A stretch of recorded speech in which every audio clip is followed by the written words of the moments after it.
मैंने पार्ट 3 रे देखते बर्तमान पार्ट 4 फाइनाल आमर देखो टे मसला पड़ा पर कलर आसीगला यापर पड़ो आमर कोबी छणा कोबी पड़ो देखूँ कोबी पड़ा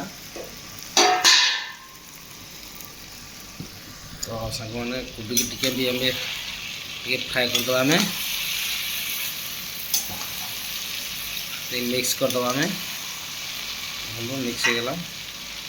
टे पकेवा सोया सॉस परिमाण अनुसार पकेवा बेस पकेबा खटा हो टमाटो सॉस टे पड़ो तापर आमर चिली सॉस टे पड़ो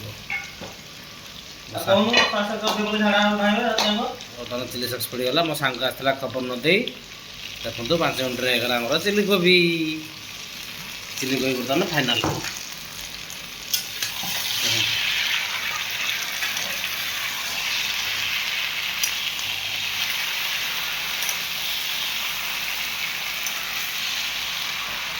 स्वाद अनुसार टे लुण पकईदे आम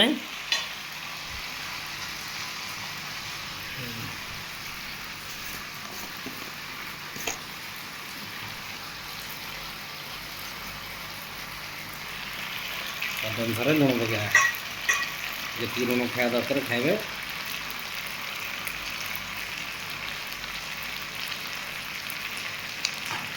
स्वाद अनुसार लुण पड़गला आमर बर्तमान देखो चिली कोबी कलर पड़ी आसला चिली कोबी गरम गरम होगला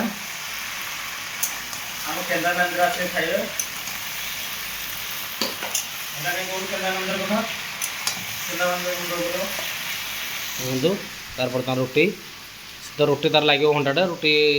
रेडी होगा तार रोटी दीटा कर बाकी होगा मैं बर्तमान आम गरम गरम कर खाइबू एकदम गरम फ्रेश जब सांग मैंने खाइबार अच्छे आसतु 2 मिनट करके तुमको खाया चिली कोबी और गरम गरम फ्रेश रोटी।